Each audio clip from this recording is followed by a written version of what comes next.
So yan guys, voice over na naman tayo guys, no, kasi nga nagpapa-music si Dangas. Alam nyo na, si Dangas sound trip din guys, no, charis. So yan guys, ang ginagawa ko po dyan ay naglilinis po ako ng bike na pinagamit po sa akin ni sir, ng amo ko. So kasi kaysa sa magasisira lang naman daw po sa kanilang bahay na hindi lang naman nagagamit kasi may trabaho po sila pareho. Sa kanila po ako nagtatrabaho, nag-aalaga po ako ng kanilang nag-iisang anak, unika iha na 4 years old. So ako po naghahatid sa paaralan at ako po nagbabantay sa anak nila habang sila po ay nasa trabaho, nasa duty. So yan guys, ang mga mababait po yung mga amo ko na yon. Pinapagamit po nila sa akin yung kanilang bike kasi nakikita nila ako na naglalakad papunta po sa kanila para magtatrabaho. Nilalakad ko po guys galing dito sa bahay namin papunta sa kanila. Sa amin kasi banda guys, sa highway, pero sa kanila papasok pa, no? Pero dito lang po yan sa aming barangay guys. Medyo malapit-lapit lang naman guys, pero naawa sila sa akin kasi nga naglalakad na ako, kaya pinagamit nila sa akin ng bike nila. Kaya yun, kasi pinagamit nila sa akin yung kanilang bike, siyempre linilinisan ko din guys, no? Pinapaliguan ko yan, sinasabon ko guys para mawala yung mga putik-putik, no? O yung mga lupa-lupa ba guys. Ang isa pala namin na bike guys, no, yung amin talaga guys, ginagamit din po ni partner para panghatid sundo ng aking panganay na anak sa paaralan sa may bayan. Sa bayan kasi nag-aaral yung aking panganay na anak guys, pero ang yung aking pangalawa guys ay dito rin po sa barangay namin nag-aaral, daycare. So si partner po yung tagahatid sundo sa kanila habang ako po ay nagtatrabaho. So kailangan din po ni Dangas guys magtatrabaho para po mataguyod natin yung ating pamilya, para hindi po magutom, para mabuhay po ng maayos. So yan guys, nagtatrabaho po ako kasi si partner guys wala po talagang mahanap na trabaho. Marunong po siya sa construction guys, pero mahirap po ngayon sa makapasok sa construction. Marami silang hinahanap na papilis, kailangan po ng live birth at ID. So wala rin po si partner ID para makita. So yan, ako na lang ang naghahanap guys. So kailangan ko po magtatrabaho guys kasi 10 years din po ako na postpone dito sa bahay or na nantili dito sa bahay. So kailangan ko din po magtatrabaho, no, para maano naman yung ating katawan kasi kapag dito ka sa bahay guys, stress lang po talaga guys, no. So kaya yan, pinag-usapan namin ni partner, sabi ko ako na lang muna magtatrabaho, dito ka na lang sa bahay, ipagkatiwala ko sa iyo yung ating mga anak. Sabi ko, ingatan mo na hindi madidisgrasya, siya muna naghahatid sundo. So yan, napagkasundoan po namin guys, at umuwi naman ako kapag gabi guys, no. Pumasok pa ako Monday 6:30 AM, tapos yung uwian ko po ay hapon din. Martes to Biyernes ay alas 7 po yung aking pasok. So mga alas 6 po yung aking uwi. So guys, no, hinintay ko po talaga yung mga amo ko na makauwi. Kasi yun yung aming usapan, kapag wala pa daw sila, wag muna akong uwi kasi walang magbabantay ng aking alaga. Mga alas 5, nasa bahay naman sila guys, no. So yan guys, nagpapasalamat pa ako guys kasi marunong na po akong magbike, no. Ang istorya po guys, bago po ako marunong magbike, no, nung bata pa ako guys, nasa edad na 13 years old, no, maliit pa ako noon. Ang nagbabike ako noon guys, hindi po mountain bike guys, yung pang pang put or pang pang tricycle, yung yung bike na ginagamit ko guys. Hindi pa ako noon marunong, pero gusto ko po talaga mag-aral magbike. Kaya lang guys, kasi nga hindi ako marunong magbike noon, pinilit ko po talaga guys, no, kahit hindi ako marunong. Alam niyo naman si Dangas noon, bata pa, makulit, no, kaya nagbabike ako guys. So yun, ang pagbike ko guys, mayroong kanal or mayroong bang kalsada na maliit lang, yung single na motor lang at bike yung mga makakadaan. Mayroon po siyang tubig sa ilalim, pero hindi naman siya mataas, no, mababa lang naman. Kaya guys, nagbabike ako papunta doon sa may parang kanal. Alam nyo ba guys, nalaglag ako guys. Nalaglag ako dun sa may parang kanal, may matubig-tubig guys. Marami pa yung linta. Diyos ko. Natatawa talaga kapag naisip ko yun, no? Bago pa ako marunong magbike guys, marami din po akong nararanasan guys, no? So, iwan ko lang sa iba dyan, no?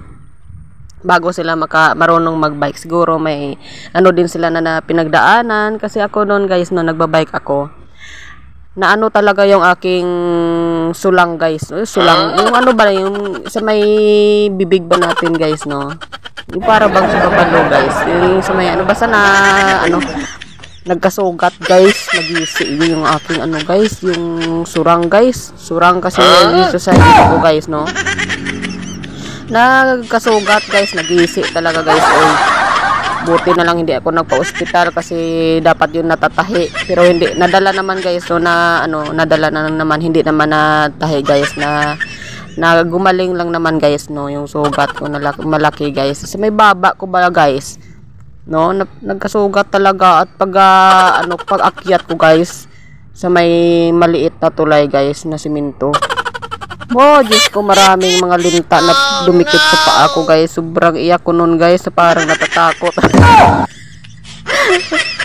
Pero mga ilang taon din guys, no, mga 13 ako nun. Mga 9 years din yung nakalipas sa mga taon guys, no, bago ako marunong magbike. 22 years old ako nagsimulang magbike guys. Ang napakadali na lang magbike guys. Oy, hindi na ako natutumba, basta natimbang ko na yung aking katawan kapag nagbabike ako. Napakaganda pala talaga guys kapag marunong ka magbike guys. Kasi pwede kang magbabike hanggang mula dito sa barangay papuntang bayan. So, yan po minsan yung ginagamit ko kapag nagsisimba po ako guys, no? Yan po yung ginagamit ko na bike kapag nagsisimba po ako. Ako lang po mag-iisa.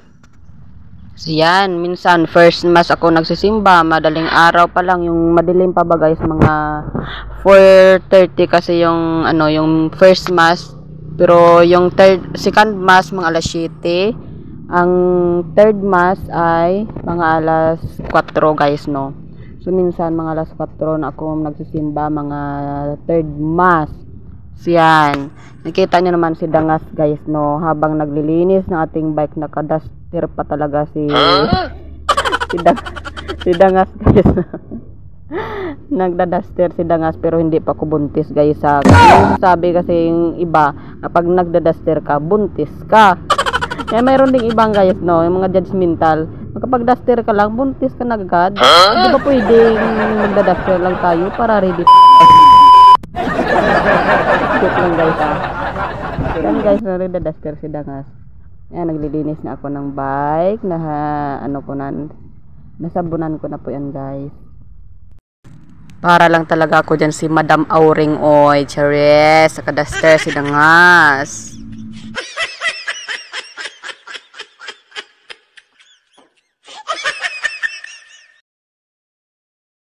So yan guys, linipat ko na po doon sa may bandang simento yung ating bike para wala pong mga baras-baras o lupa-lupa na makadikit sa ating bike, para malinis ba po siya tignan guys, no. Ayan guys, napansin niyo po talaga yung cellphone dyan guys, no? Sa may harapan na camera ko guys, natukla po talaga ito guys, no. Hindi ko pa napadikitan ng ano, kung paano po ba pwedeng padikit dito sa cellphone ko guys, para po magbalik po siya guys, para masirado po ba guys, no. Kasi nga yung konti lang po yung nakikita na ating camera dyan. Pero sa may backside po na camera ko guys, sa may likod na camera ko guys, okay naman po siya guys. So nga, hinaharap ko lang po sa akin yung camera. Ano ko talaga guys, no, na blurred na po yung sa may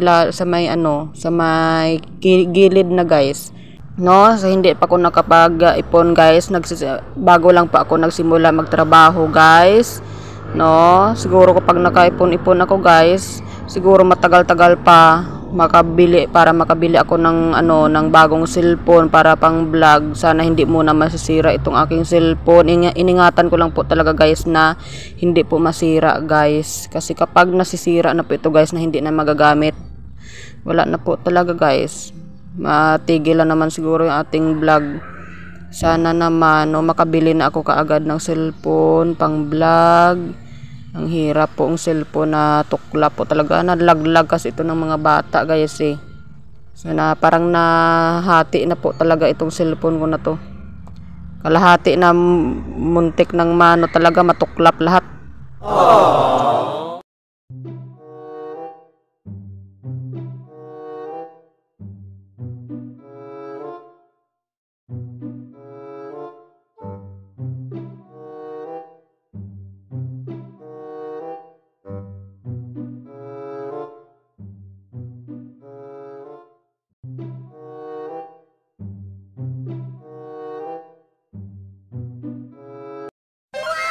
Charan! So yan guys, malinis na po yung bike ni sir, bike ni ma'am. So yan, malinis na po yung guys no. Sinabon ko po yan guys at linagyan po talaga ng pabango guys no. Yung downy guys, linagyan ko po talaga para mabango. Charis! Yan guys, makikita nyo po talaga malinis na. Parang bago na po guys. Wala nang dumi. So yan, pagkatapos ko po dyan naglilinis ng ating bike guys no, ay pumunta po ako sa bayan. So yan guys, dito na po magtatapos yung ating vlog for today. Maraming salamat sa inyong panonood. Please like, follow, and share this video guys. Maraming salamat. Thank you for watching. Bye!